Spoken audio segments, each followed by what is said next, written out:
오늘 제목이 좀 이상하지 않아요? 제목이 뭐라고요? 오, 기억하고 계시네요. 발은 땅에, 머리는 하늘에. 좋죠?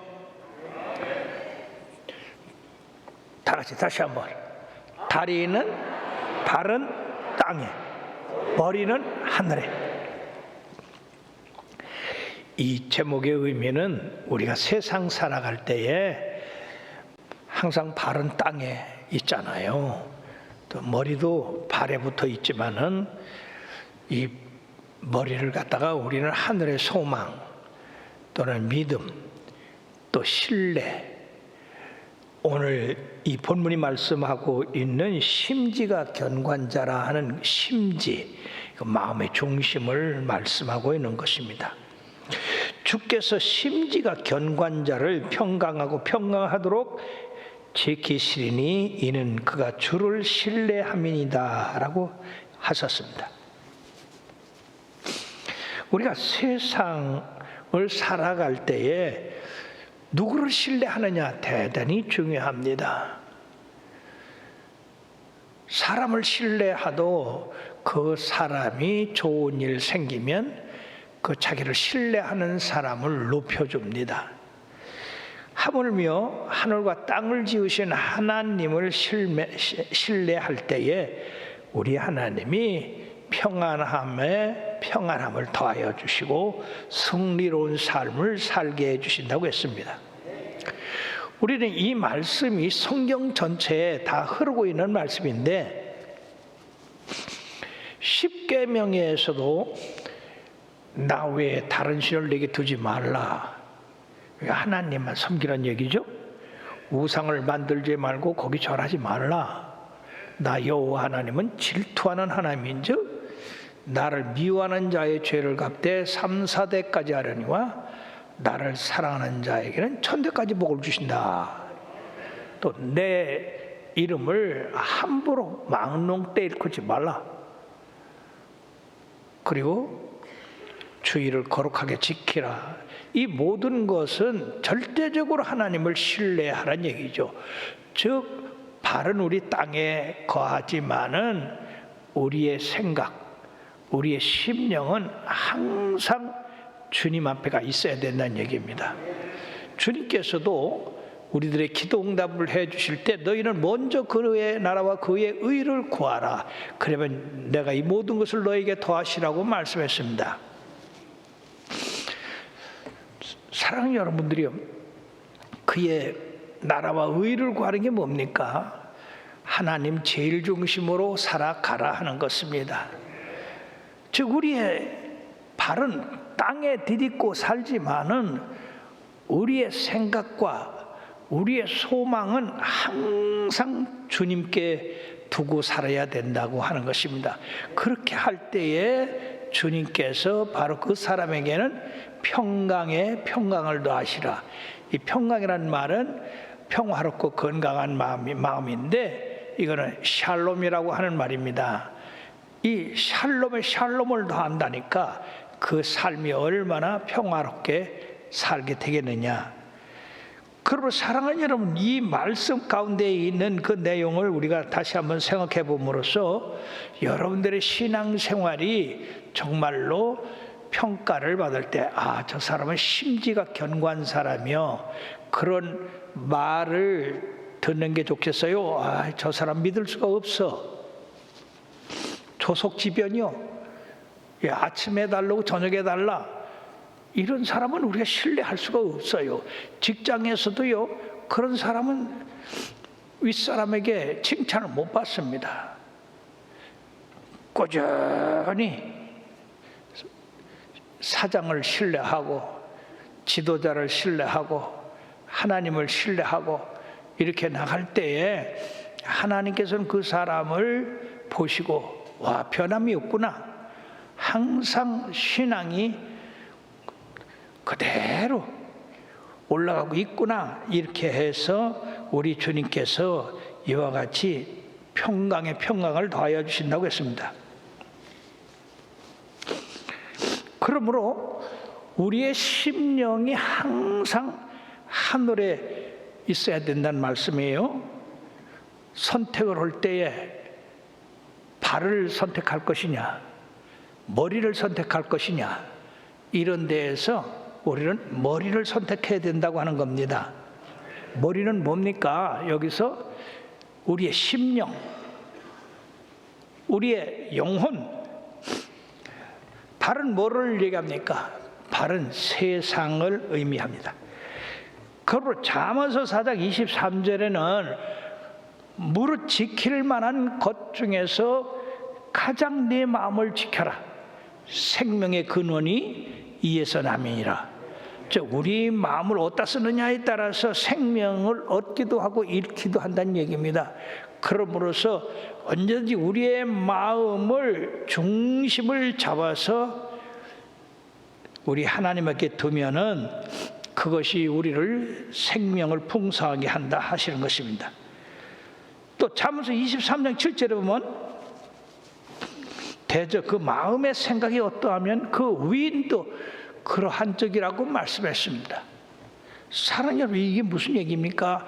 그 사람을 왜 물어봐서는 모르는데 그 사람의 마음을 어디다 쓰느냐에 따라서 그 사람이 존경을 받을 수도 있고 비천함을 받을 수도 있다는 겁니다.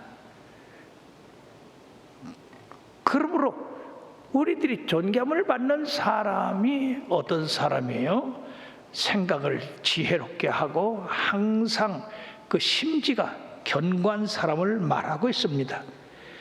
마태복음 12장 23절에도 선한 사람은 그 쌓은 선에서 선한 것을 내고 악한 사람은 그 쌓은 악에서 악을 내느니라고 그랬습니다. 선한 사람은 항상 선한 것을 생각해요. 심지가 견고해요. 근데 악한 사람은 심지가 견고한데 악을 생각한단 말이에요. 악의 변함이 없어요. 그리고 사랑하는 여러분들이요, 우리가 마음을 어떻게 썼느냐에 따라서 우리 주님 앞에 형통함도 받고 축복도 받고 승리하는 삶도 살게 될 줄로 믿습니다. 그러면 우리가 성경상에서 이 심지가 견고한 자들이 어떤 축복을 받았는가 한번 여러 면에서 예를 들어서 말씀을 드리도록 하겠습니다. 첫째는 출애굽한 이스라엘 백성들의 광야에서의 태도가 어떠했는가. 이 사람들은 잘못된 삶의 방식을 선택을 했어요. 애굽에서 430년 동안 종살이 하다가 하나님의 큰 능력으로 그들이 해방이 됐잖아요. 그래서 애굽을 떠날 때는 아주 얼마나 좋아했는지 머리가 하늘에 닿고 땅에 닿지 않는 것 같았어요. 그렇게 하나님을 찬양하고 영광 돌리고 감사했습니다. 근데 곧바로 말이에요, 홍해바다가 그들을 가로막고 뒤에서 애굽 병력들이 쫓아오니까 하늘에 올라갔던 그 머리가 곧바로 곤두박질 치어서 발밑으로 내려왔네요. 그게 어떤 상황입니까? 저들이 애굽 사람을 보고 두려워서 하나님과 모세를 원망해서 왜 우리를 애굽에서 이끌어냈냐? 가만히 뒀어도 되는데. 여러분, 곧바로 그래 하나님이 홍해바다를 갈르셔서 그들을 육지같이 건너게 하니까 춤을 추면서 다시 땅에 떨어졌던 머리가 위로와 붙었어요. 하나님을 찬양했어요. 우리 하나님 영광 받으셨습니다. 근데 3일 길을 가는데 물이 없어요. 목말라 죽게 됐어요. 그러니까 곧바로 또 이 올라갔던 머리를 갖다가 발에다가 내탱게 쳤어요. 발로 찼어요. 멸시했어요. 우리를 죽게 했다고. 이런 사건들이 계속해서 우리 하나님이 머리에 갔다가 발바닥으로 내려왔다가 올라갔다 내려왔다 그러한 세월이 지나서 거의 한 2년 동안 전진을 해서 약속의 땅에 도달하게 됐습니다.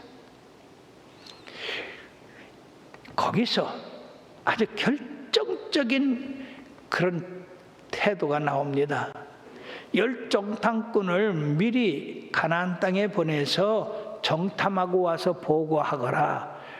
그리고 열정탐꾼을 보냈더니 놀랍게도 여호수아와 갈렙은 참으로 하나님께서 지시하시고 우리를 인도한 그 가나안 땅은 젖과 꿀이 흐르는 땅이다. 그 땅이 얼마나 아름다운가. 우리들이 메고 온 이 포도송이를 보고 포도나무를 보고 그리고 가져온 과일들을 봐라.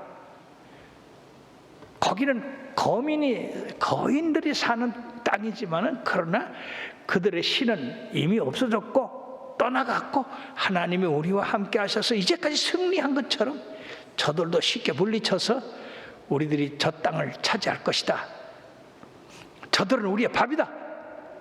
예, 이 여호수아와 갈렙은 아주 분명하게 머리가 살아있는 사람이었습니다. 근데 곧 이어서 이 열정탐꾼이 보고를 하는데 이 열정탐꾼의 보고는요 차마 들을 수 없는 그런 그 땅을 악평에서 그 땅은 거민을 삼키는 땅이다. 물 한 방울도 안 나는 땅이다. 그리고 거기 사는 사람들은 네피린 후손이다. 그들은 우리를 볼 때 메뚜기같이 볼 거다. 그리고 그들은 철병거를 가졌다. 그러므로 하나님이 우리들에게 약속한 젖과 꿀이 흐르는 땅은 사람을 죽이는 땅이고 거민을 삼키는 땅이라. 그래서 우리를 그 땅으로 들어가게 해서 우리의 후손들을 다 종으로 삼으려고 한 것이다. 하나님이 우리를 죽이려고 여기까지 인도했다. 여러분, 아니 그동안 광야에서 2년 동안 하나님께서 그들을 위하여 행하신 그 모든 기적, 아침마다 만나를 내려서 먹게 하시고 목마르면 반석을 써서 생수를 나게 해서 마시우게 하시고 대적이 막으면 그들과 함께해서 대적을 물리치시고 그런 것이 한두 번이냐는 얘기예요. 참으로 그들은 광야에서 하나님을 반역을 했어요. 그러므로 민수기 14장 22절에 보면 10번이나 하나님을 시험하고 그에게 반항하며 사막에서 그를 슬프게 한 적이 몇 번이더냐. 예, 하나님을 10번이나 배반을 했다고 그랬어요.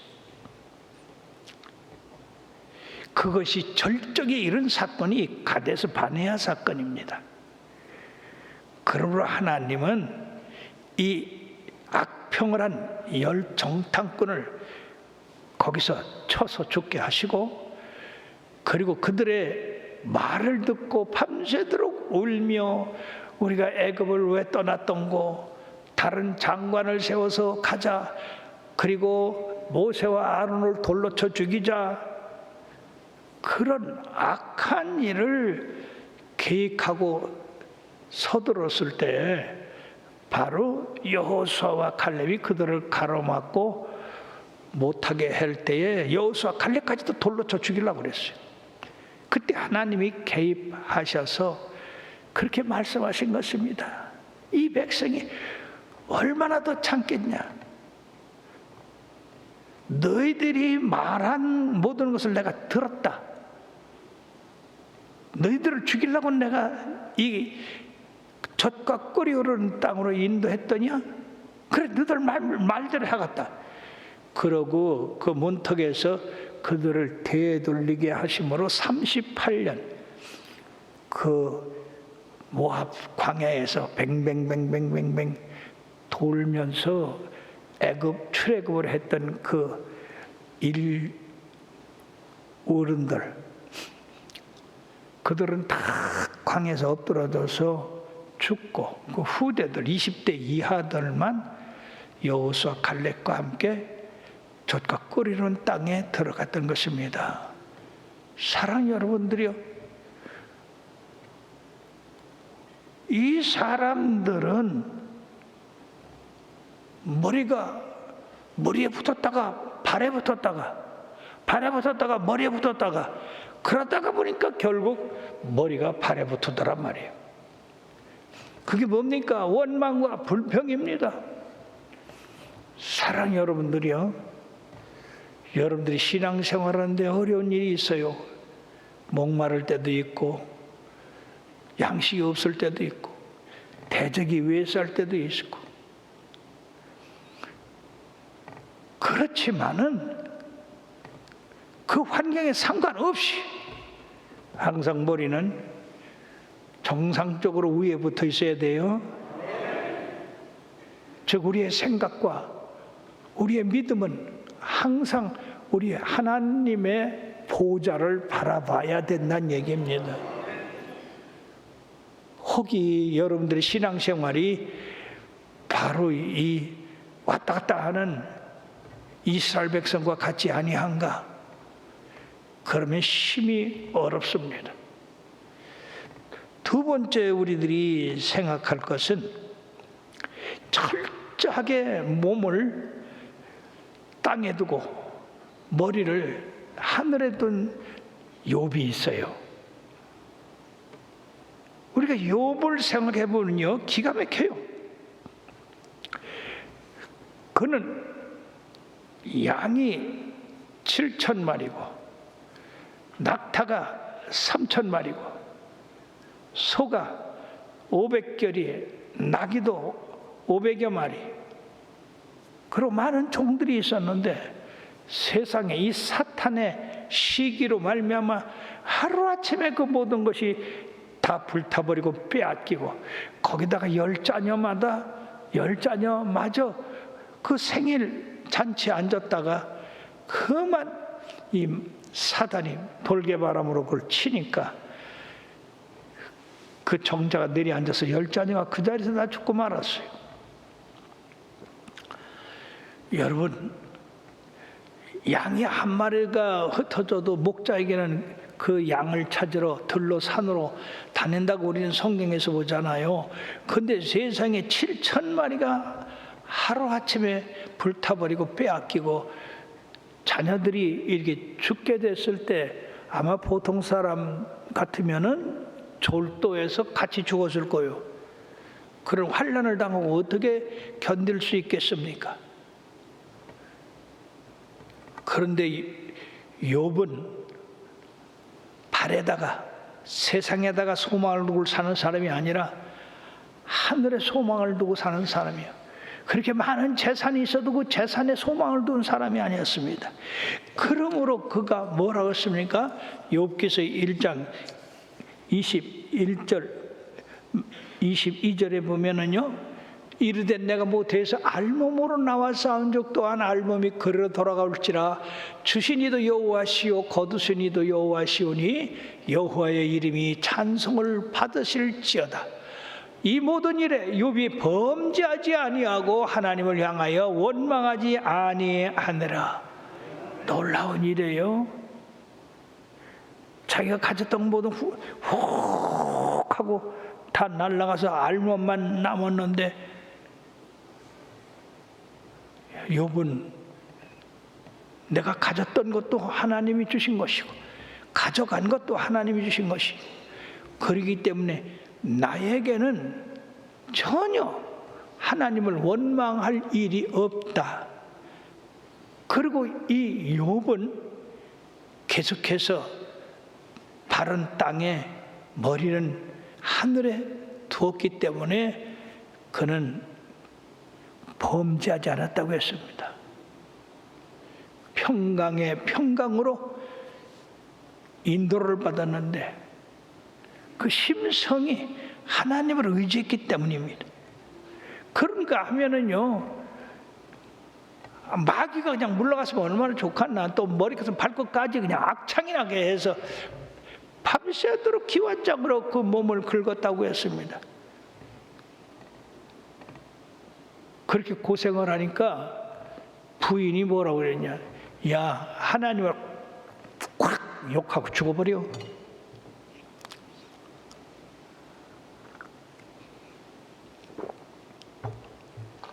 모든 사람이 가질 수 있는 그런 자세입니다. 그렇게 엄청난 재난을 당하고도 하나님을 경외한다는 것이 그게 옳은 거냐? 하나님을 욕하고 죽으라. 즉 이 욥의 부인의 이야기를 들으면 야 머리를 확 띄어버려 가지고 그냥 발로 팍 차버려, 그 소리랑 똑같은 거예요. 그때 욥은 뭐라 했습니까? 어리석은 여자여, 하나님이 우리를 부하게도 했으니 어렵게도 하는 것도 하나님한테는 뭐 잘못된 거냐? 범죄하지 않았어요. 거기다가 욥을 위로한 이 세 친구가 와서 처음에는 위로도 하고 같이 금식도 하고, 그러다가 또 청년 하나가 더 와서 넷이 욥을 공격을 합니다. 네가 그렇게 잘 살았던 거는 하나님 앞에 뭔가 거짓말을 해서 그렇게 망한 게 아니냐. 이게 네 죄를 회개하라. 너 가난한 사람들과 많이 착취했지, 악한 일 했지, 이라고 죄 없는 욥을 죄를 지어서 참수하게 했다 하는 것입니다.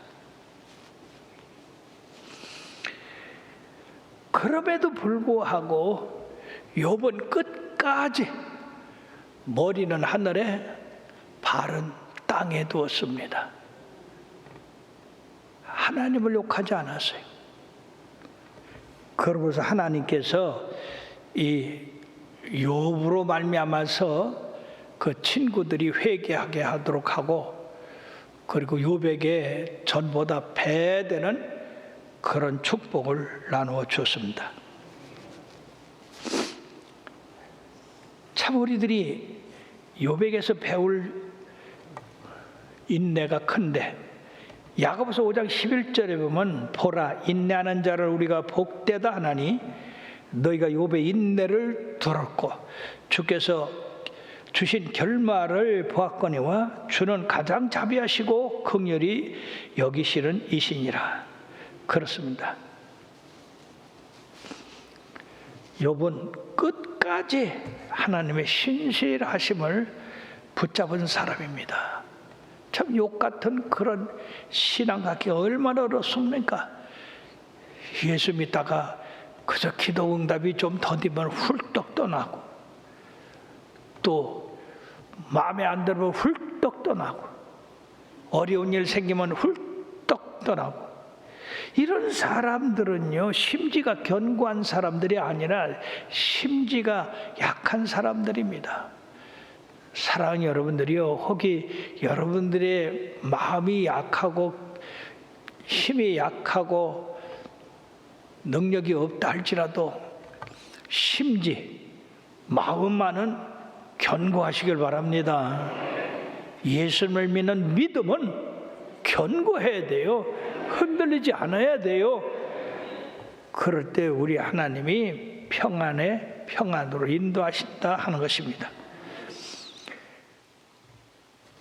그러나 세상이 다 나를 버린다 할지라도 우리 주님은 버리지 않으십니다. 394장 찬송을 한번 부르고 그 다음 말씀을 들어가겠습니다.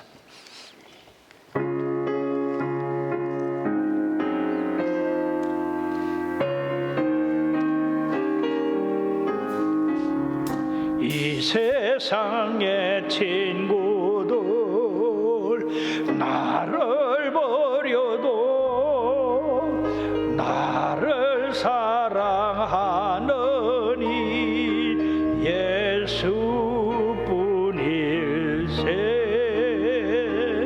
예수 내 친구 날 버리지 않네. 온 천지는 변해도 날 버리지 않네. 후렴만 예수 내 친구 날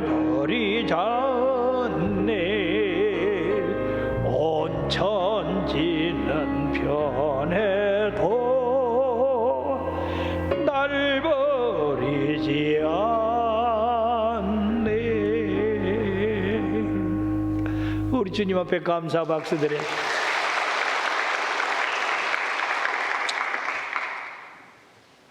우리가 세 번째 생각할 사람은 다윗과 그 친구 세 청년입니다. 우리가 세상을 살아가면서 가장 많이 범하는 죄가 무슨 죄인지 압니까? 우상숭배죄요. 하나님보다도 세상을 더 사랑하고, 가족을 더 사랑하고, 명예를 더 사랑하고, 사업을 더 사랑하고, 이 머리에 하나님이 계셔야 되는데 거기다가 우상을 얹어놓는 이 죄가 가장 크단 말이에요. 선지자님한테 가서 기도 받을 때도요, 많은 사람이 같이 기도를 하는데 거의 우상숭배죄야.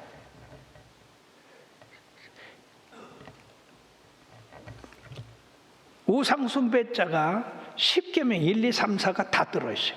나 외에 다른 신을 섬기지 마라, 우상을 만들지 말고 절하지 말라, 내 이름을 망령되 일컫지 말라, 안식일을 거룩하게 지키라. 이것을 범하면 전부 하나님을 모독하는 것이 되고, 더 중요한 것을 하나님 자리에 앉히는 것이 되기 때문에 사랑하는 여러분들이요, 구약에서도요, 이스라엘 백성이 가장 많이 범죄한 것이 우상숭배죄요. 하나님을 우리 마음에 하나님을 섬기는 마음을 주셔서 하나님을 섬기도록 했는데, 이 인간들이 하나님은 눈에 보이지 않으니까 눈에 보이는 형상을 만들어 놓고 거기 절하고 빌고, 그럴 때 하나님이 보시기에 얼마나 우라통 터지겠습니까? 이 동남아시아에 가면요, 얼마나 절이 많고 우상이 많은지 몰라요. 힌두교는 아주 전부가 우상. 자, 이스라엘이 이렇게 하나님의 진노를 사서 우상을 많이 숭배하니까 하나님이 그러면 내가 너희들을 갖다가 그 땅에서 쫓아낸다고 했잖아요. 그대로 그들이 그 땅에서 쫓아내서 아수르가 들어와서 사마리아 사람들을 다 이 북쪽으로 데려가고, 또 북쪽에 있는 사람들을 그 사마리아에 심고, 남유다가 하나님 앞에 우상 숭배해서 범죄하니까 바벨론을 보내서 그들을 징치하게 함으로써 그들이 바벨론 그 여러 성으로 다 풀려갔지 않습니까? 그런 가운데 제일 먼저 왕족으로서 다니엘과 그리고 세 친구가 사드락과 메삭과 아벳노가가 붙들려 갔습니다. 그들이 왕의 그 학원에서 공부를 해가지고 이제 나라의 중책을 맡는 그런 자리에 있게 됐는데, 이 네 사람은 왜 우리가 이 우상 섬기는 나라에 와서 종노릇하게 됐는지를 여실히 깨닫고 절대로 우상 숭배하지 않겠다. 우리의 조상들이 머리를 떼어서 거기 우상을 갖다 올려놓는 바람에 우리가 이 지경이 됐으니까 우리는 절대로 하나님을 우리 머리에 모시고 살겠다. 그게 쉬운 일입니까? 어느 날 느부갓네살 왕이 신할광야에다가 큰 27m나 되는 금신상을 만들어 놓고 그 낙성식에 전부 이 느부갓네살 왕이 고관대장을 불러서 악기가 울려 퍼질 때 전부 저 금신상 앞에 절해라. 만약 절하지 않는 자가 있으면 풀무불에 들어가 죽게 될 것이다. 이상하게 말해요. 이 독재자들은요, 자기와 같은 그런 우상을 만들어 놓고 그 우상을 경배하게 함으로써 자기를 경배하는 걸로 착각을 했어요. 로마 황제들이 황제신을 섬기게 한 게 바로 그겁니다. 자, 그때에 각종 악기가 빵빵빵 울려 퍼질 때에 사드락과 메삭과 아벳노고는 빳빳하게 서 있었어요. 그들은 왕의 그 학원에서 가장 우수한 성적을 냈기 때문에 지방의 관리로 이렇게 등극을 했는데, 다른 사람들은 다 엎드려서 절하는데 이 세 청년은 절하지 않았습니다. 즉 우상 숭배라고 하는 것은 하나님을 똑 떼어가지고 내팽개치고 그 자리에다가 우상을 갖다 심으라 하는 겁니다. 이들이 고발당했어요. 왕이 보니까 왕이 신임하는 이 종들이단 말이에요. 그래서 야, 너희들 혹시 뭘로 그랬냐? 내가 기회를 다시 한번 줄 테니까 악기가 울릴 때 금신상에 절하거라. 그러니까 이 세 청년이 놀라운 얘기를 했습니다. 왕이요, 우리는 왕의 금신상에 절하지 않겠나이다. 무슨 소리를 하는 거냐? 너희들 그러면 저 풀무불 7배나 뜨겁게 해서 거기 던질 것이다. 그러면 그 풀무불에서 건질 자가 누구냐? 그때 이 세 청년이 왕이여, 우리 섬기는 하나님께서 우리를 그 불꽃 가운데서 건지실 것이고, 그렇지 않다 할지라도 우리는 왕의 금신상에 절하지 않겠나이다. 와, 여러분, 그 만만 사람들이 모여서 다 절하는데 그 절 안 하게 됐어요. 자동적으로 절하게 됐지. 그래서 우리 교회 집사였던 분이 말이에요, 전에 누가 뭐랴? 목사님, 내 이번에 가서요 명절에 가서 절 안 할 거요. 어이구, 그래 결심 잘해서 꼭 이기고 와. 그랬더니요, 갔다 와서는요, 명절 지나고 와서는 나를 안 보려고 그냥 살살 피야. 그래서 어느 날 붙들렸어요. 집사님, 어떻게 성례를 행겨? 안 한 거야. 그랬더니 아이고 목사님, 참 졌어요. 왜? 아이고 삼촌이고 뭐 어른들 다 엎드려 절하는데 혼자 서기가 아주 민망스러워서 나도 모르게 넙석 절했어요. 이게 보통 사람들의 심리입니다. 굳게 결심하지 않으면, 심지가 견고하지 않으면 다 이렇게 되는 거예요. 근데 놀라운 것은 말이에요, 왕의 금신상에 절하지 않겠다고 하는 것도 좋은데 풀무불에 들어가도 하나님이 우리를 건지신디야. 그러면 하나님이 만약 못 건진다, 우상숭배 절 안에서 죽은 사람들이 많이 있잖아요. 하나님이 못 건진다 하시더라도 우리는 금신상에 절하지 않겠나이다. 그러니까 이 느부갓네살 왕이 그냥 화가 이렇게 난 거야. 그러고서 풀무를 7배나 뜨겁게 해라. 그리고 그 풀무에 병졸들이 이 세 청년 데려가다가 병졸들은 타 죽고 세 청년은 불 가운데 들어갔는데 비명소리도 안 나고 살려달라는 소리도 안 나고, 그래서 이상해서 그 바깥에 용광로 바깥에 보는 데가 이렇게 보니까 아이고, 이런 셋을 집어넣는데 네 사람이 불 가운데 거닐고 있더라고 말이요.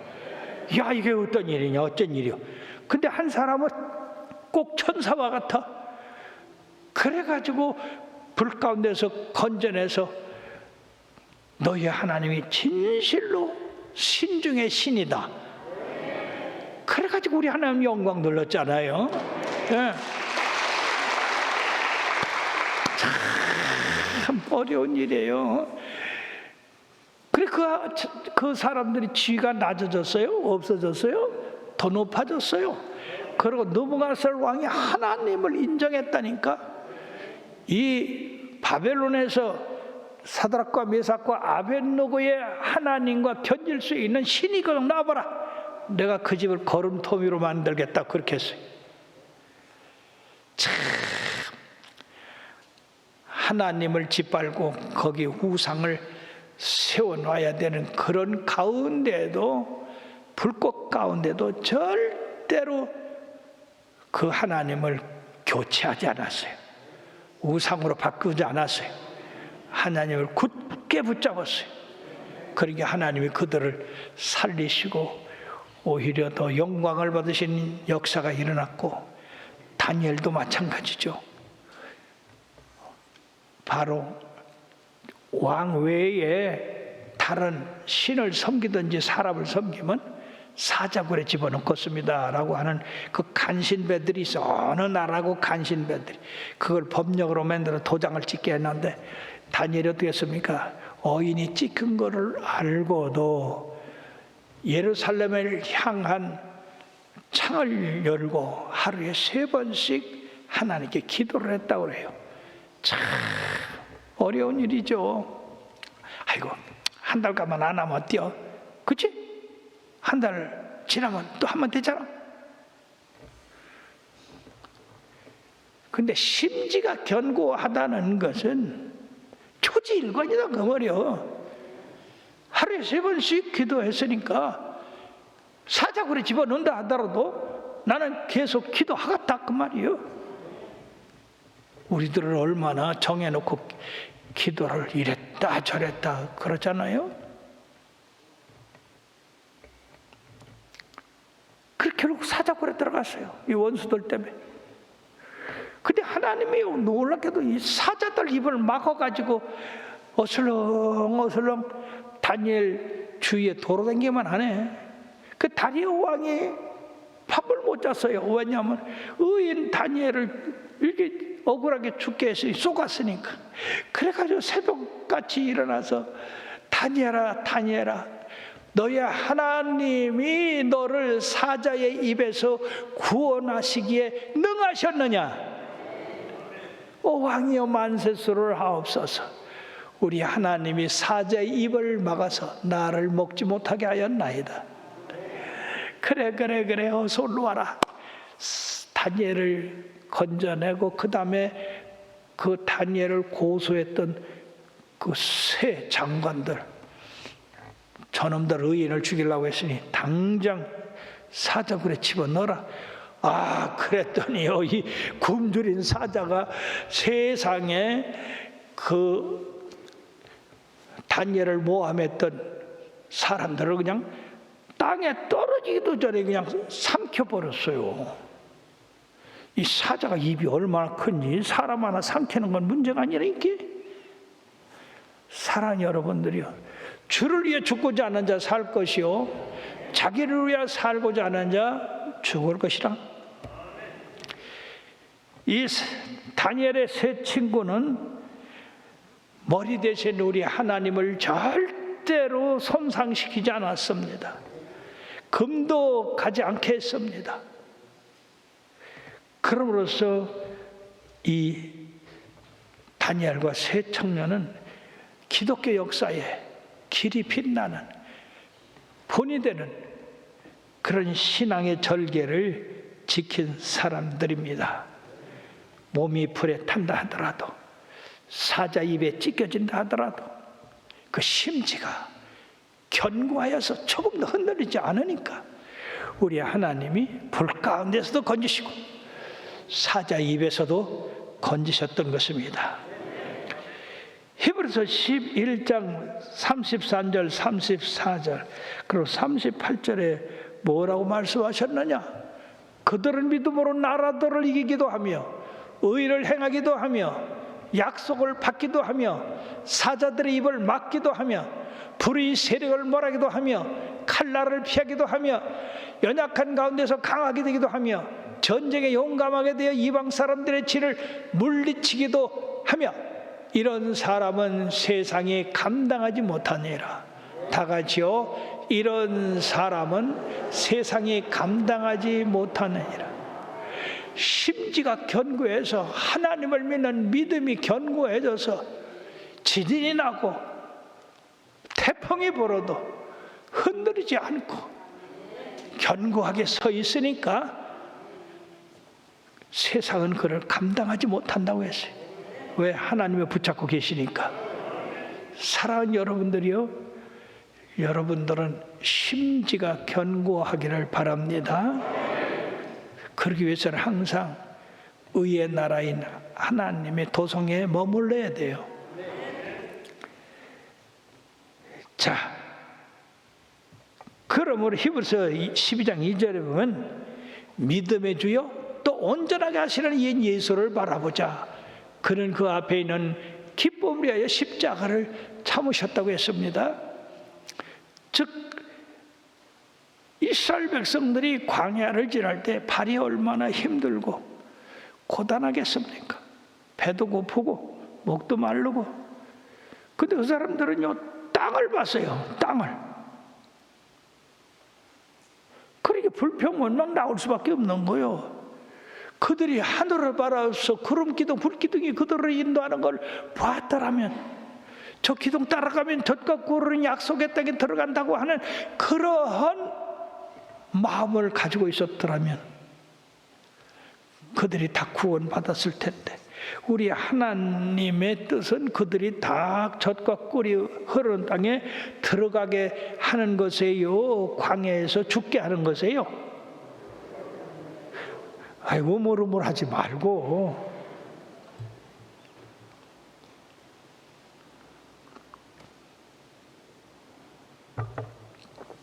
우리 하나님의 뜻은 모든 사람이 다 구원받는 걸 원하세요? 멸망하는 것을 원하세요? 이스라엘 백성이 다 젖과 꿀이 흐르는 땅에 들어가기를 원하세요? 안 들어가기를 원하세요? 그럼 왜 그들이 못 들어갔어요? 그건 하나님 책임이 아니죠. 하나님은 그들을 위해 다 예배했어요. 근데 그들이 말을 안 들었어요. 우리 목사님들 가운데서 성자라고 하는 그런 별명을 가진 사람이 있어요. 그래서 왜 그런가 봤더니 아주 세상에 콩팥을 이식해 줬어요.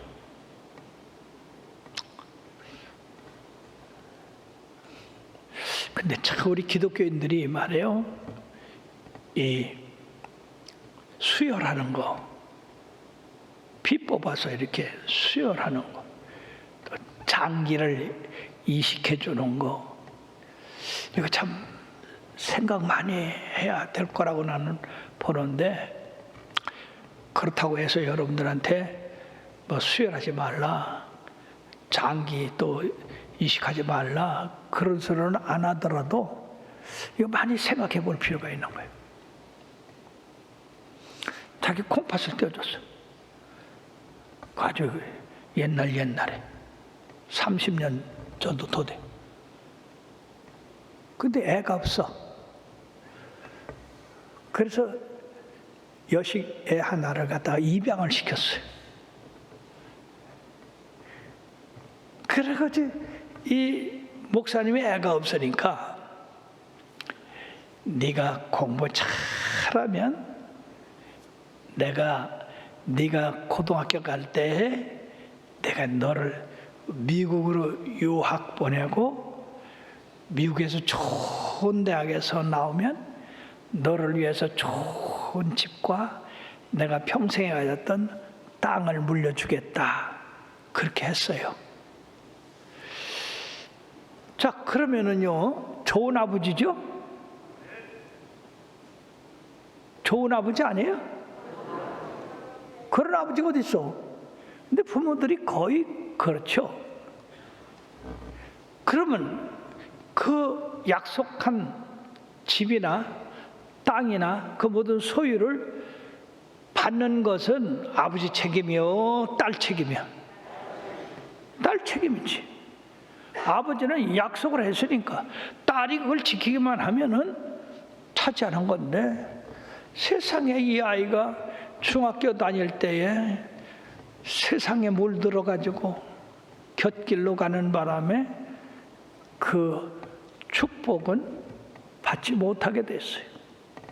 바로 우리들이 그런 거 아닌가? 하나님이 다 이렇게 약속을 해 주셨는데 그 약속을 따라서 우리들이 나가면 그 평강의 평강으로, 축복으로, 승리로 인도를 받는데 그걸 못하니까 문제가 된 것이다 하는 것입니다. 자, 그러면 네 번째는 누구냐? 네 번째 생각할 것은 아브라함이다. 히브리서 11장 17절에서 19절에 보면 아브라함은 시험을 받을 때 믿음으로 이삭을 드렸으니 그는 약속들을 받은 자로되 그 외아들을 드렸느니라. 그에게 이미 말씀하시기를 내 자손이라 정칭할 자는 이삭으로 말미암으라. 그가 하나님이 능히 이삭을 죽은 자 가운데서 다시 살리실 줄로 생각한지라. 비유컨대 그는 죽은 자 가운데서 도로 받은 것이니라. 우리는 성경을 읽을 때 그냥 뭐 한 역사의 한 장면이라고 이렇게 생각하고 읽는데 그렇게 읽어서는 안 됩니다. 만약 우리가 아브라함이고 우리 아들을 갖다가 하나님 앞에 그렇게 드리라고 한다면 과연 예 하고 그 마음이 하나님을 향한 믿음이 흔들리지 아니하고 하나님을 그대로 믿으면서 그걸 그대로 실천할 사람이 과연 얼마나 있느냐 이겁니다. 우리 집사님 아들이 죽게 됐는데 기도해서 살았어요. 그래서 머리가 좋고 체주가 좋아서 내가 그 아버지 보고 아들을 신학교 보내서 목사 시키는 게 어떻소? 그랬더니 안 된디야. 그 만약 죽었으면 어떡할 뻔했어. 아유, 그래도 목사는 안 돼.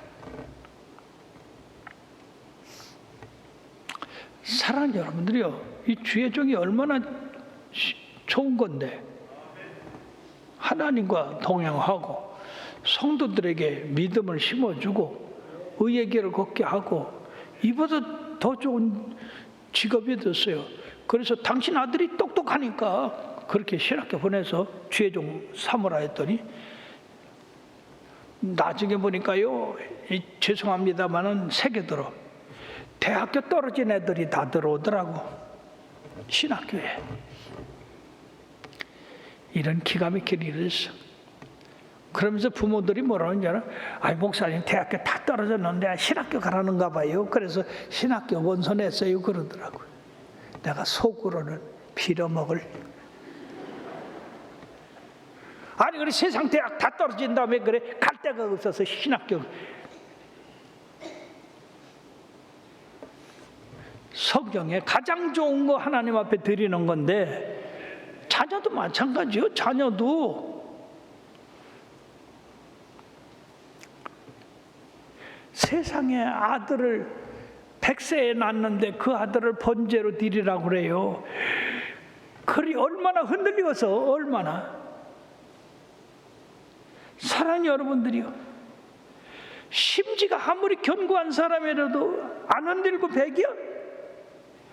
내가 처음에 목회할 때 이 아브라함의 심정을 잘 몰라가지고 아브라함이 밤새도록 막 하나님한테 어떻게 그럴 수가 있느냐고 막 그렇게 몸부림치면서 자만심도 안 잤다고 그랬는데 내가 바보였어. 잘못 가르쳤어. 큰일 났어. 그건 정말로 잘못 가르친 게. 왜냐하면 창세기 22장에 보니까 아브라함이 새벽 일찍 아침 일찍 이삭을 데리고 떠났다고 그랬어요. 여러분, 밤새도록 고민한 사람이 아침 일찍 아무 일도 없는 것처럼 이삭을 데리고 떠날 수가 있습니까? 놀라운 것은 아브라함은 심지가 견고해서 하나님께서 말씀하신 것이니 하나님에 대해서 그대로 실행하면 된다. 따라하십시오. 하나님이 언약하신 것이니 하나님은 반드시 지키실 것이다. 예. 성경은 하나님을 거짓말하실 수 없다고 그랬습니다. 하나님은 신실한 하나님이라고 그랬어요. 근데 하나님이 말이요, 네 후손은 이 이삭이다. 그래놓고 그 이삭을 불에 태워 제사를 지내라니 기가 막힌 일 아니야? 근데 아브라함은 하나님의 언약을 믿었어요. 심지가 견고했습니다. 흔들리지 않았어요. 오늘 본문도 뭐라고 했습니까? 저를 불에 태워 재가 되면 재를 다시 이삭으로 만들어 줄 거라고 하는 그 믿음. 왜? 하나님 없는 것을 있는 같이 부르시고 죽은 자도 살리시는 하나님이니까. 우리 뭘로 만들었어요? 티끌로 만들었어요? 재로 만들었어요? 그러므로 하나님을 의지하는 그 심성이 얼마나 완벽했느냐는 얘기죠. 그렇기 때문에 믿음의 조상이 된 겁니다. 그렇기 때문에 그 심지가 너무너무 견고하기 때문에 하나님이 그를 의의 후사로 삼고 믿음의 조상으로 삼고 그의 씨에서 그리스도가 나게 한 것입니다. 사랑하는 여러분들이요, 심지가 견고하시기를 바랍니다. 아브라함의 이 심지는 하늘에 아주 딱 박혔어. 그래갖고 하나님과 이 아브라함의 심성이 딱 하나가 돼버려서 뗄 수가 없어. 마귀가 와서 아무리 떼려고 해도 뗄 수가 없어. 여러분들의 심지가 그렇게 되기를 바랍니다. 빈동 맞지 마세요, 제발.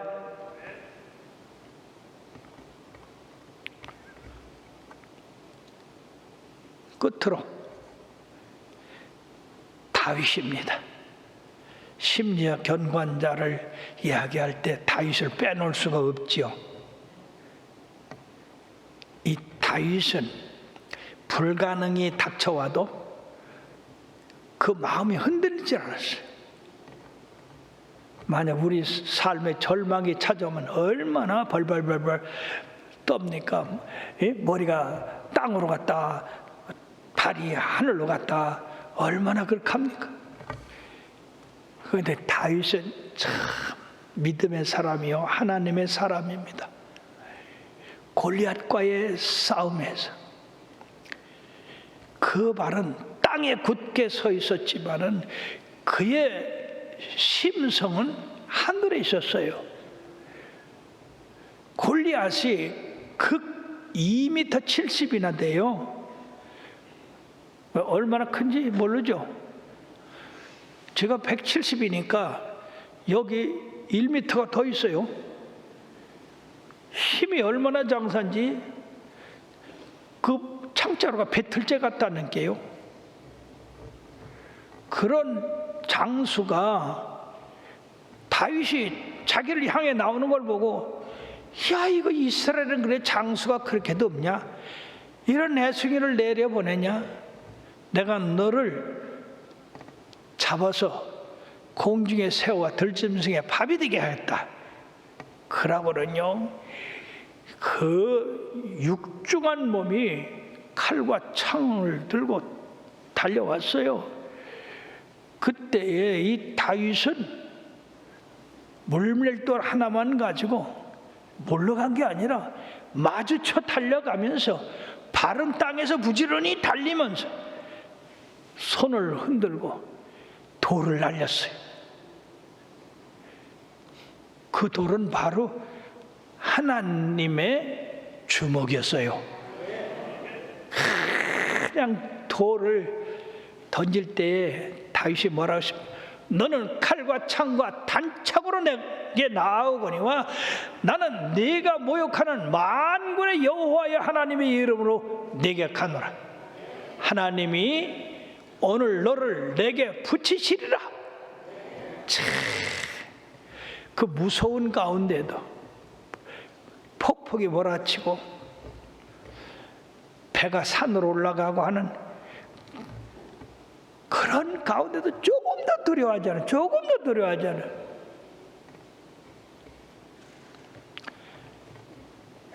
고소공포증이라는 게 있죠. 예, 뭐 좀 무서운 걸 보면 떨리는 거. 병 약한 사람들은요, 사람 많은데 못 가요. 고소공포증 때문에. 그래서 12의 혈루증 앓는 여인이 그래서 위대하는 거야. 그냥 하나님께서 주시는 그 믿음, 그 심정을 가지고 돌을 던졌을 때에 돌이 얼마나 강하고 빠르게 날아갔으면 이 골리앗의 이마에 돌이 박혔다고 그랬어요. 이 우리 사람의 머리는요, 이게 깨지면 깨지지 돌이 박히진 않아요. 총알이 박힐 수는 있어도 사람이 아무리 힘센 사람이 돌을 던져도 돌이 이마에 박히지 못한다 말이에요. 깨지기는 해도. 근데 돌이 박혔다고 그랬어요. 얼마나 하나님이 역사하셨으면, 그래 다윗아 잘한다, 내가 너와 함께한다. 그러고 돌과 함께해서 그냥 콱 박아놓으니까 그 세상에 2m 70대는 거구가 쾅 하고 넘어지는데 지진 난 것 같았어요.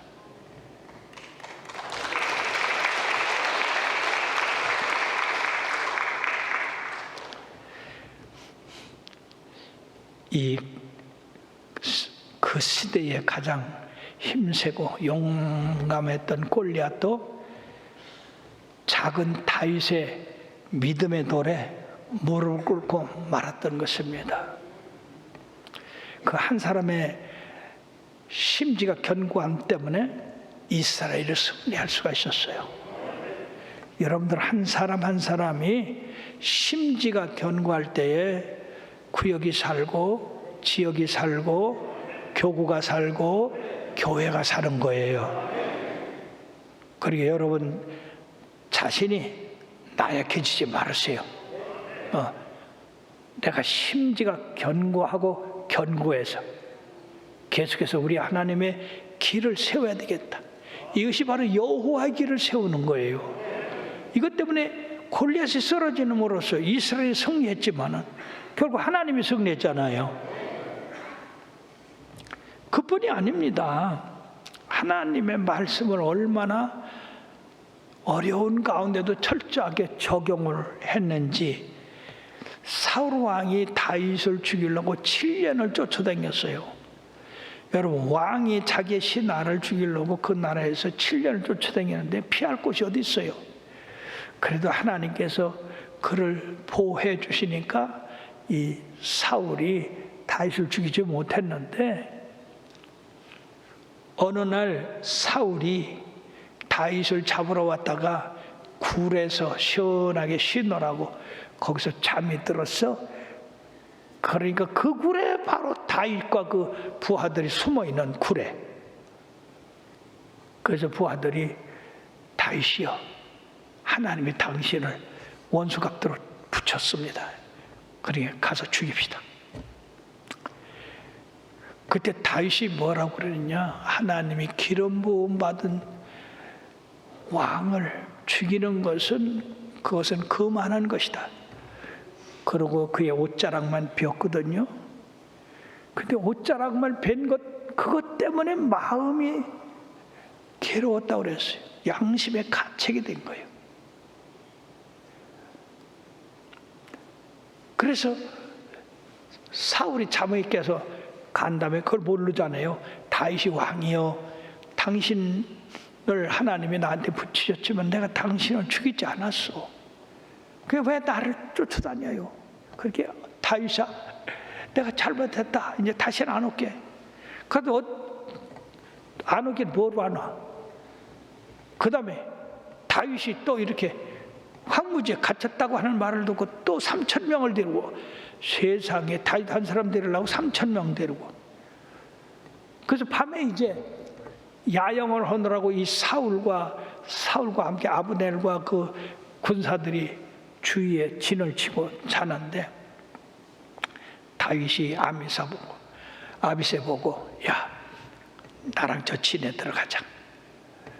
그 진에 들어가니까 뭐 내 활기를 피워 전부 토로로 자는 거예요. 그래서 다윗이 진 가운데 있는 사울한테 갔어요.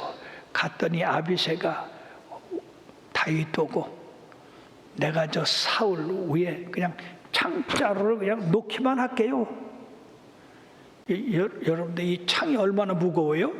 그래 여기 창을 들었다가 놓기만 할게요. 그 자기 안 죽였다 이거요. 그 창이 내려꽂히면 죽는 거지. 그때 거기서 다윗이 하나님이 기름 부음 받은 자를 치는 것을 허락하지 않았다. 그러니까 사울이 가지고 있는 물병과 이 창만 가지고 가자. 아무도 몰랐어요. 그리고 다윗은 사울을 깨우고 아브넬을 깨우고 군사들을 깨워서 왕이요, 이 밤에 왕을 죽이려고 가까이 갔던 사람이 있었던 걸 압니까? 그렇게 펄쩍 뛰는 거지. 이렇게 경계가 삼엄한데 어디 그런 일이 있겠냐. 왕이요, 왕의 창과 물병을 찾으소서. 찾기 없잖아. 여기 있습니다. 내가 왕을 죽이러 들어갔지만 하나님의 기름 부음 받은 자를 죽이는 것을 하나님께서 허락하지 않았기 때문에 창과 물병만 가지고 왔나이다. 그렇게 사람을 보내서 찾아가 달라고. 그렇게 이 사울이 엉엉 울면서 다윗아, 다윗아, 너는 참으로 의롭구나. 나보다 의롭구나. 다시는 너를 안 쫓겠다. 그러고 돌아갔는데 다윗이 그때 모든 것을 하나님한테 맡겼어요. 사울이 저렇게 나를 갖다가 죽이려고 쫓아오는데 내가 저를 죽일 수도 있지만은 하나님이 처리하시도록 나는 하나님한테 맡긴다. 하나님이 언젠가 저의 불의함 때문에 전쟁에 임해서 죽게 하든지 질병으로 죽게 하든지 하나님께서 처리하도록 나는 하나님의 손에 맡기나이다. 그러고서 하나님한테 맡겼는데 조금 있다가요 블레셋하고 전쟁으로 나갔다가 길보아 산에서 사울뿐 아니라 요나단까지 그 세 아들이 한 자리에서 죽음을 당하고 말았어요.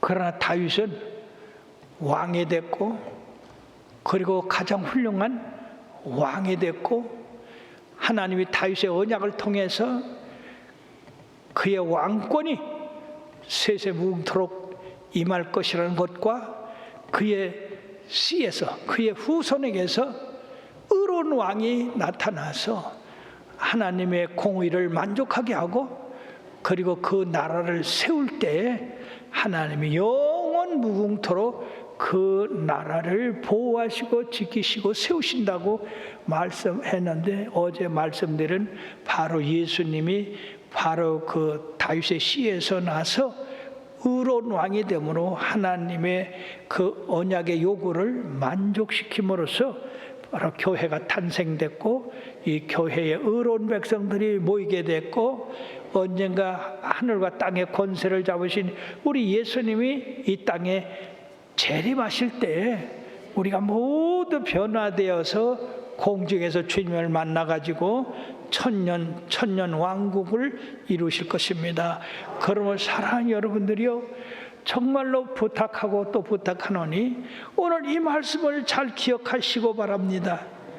예, 그날의 유다 땅에서 이 노래를 부르리라. 우리에게 견고한 성읍이 있으며 여호와께서 구원을 성벽과 외벽으로 삼으시리로다. 너희는 문들을 열고 신의를 지키는 의로운 나라가 들어오게 할지어다.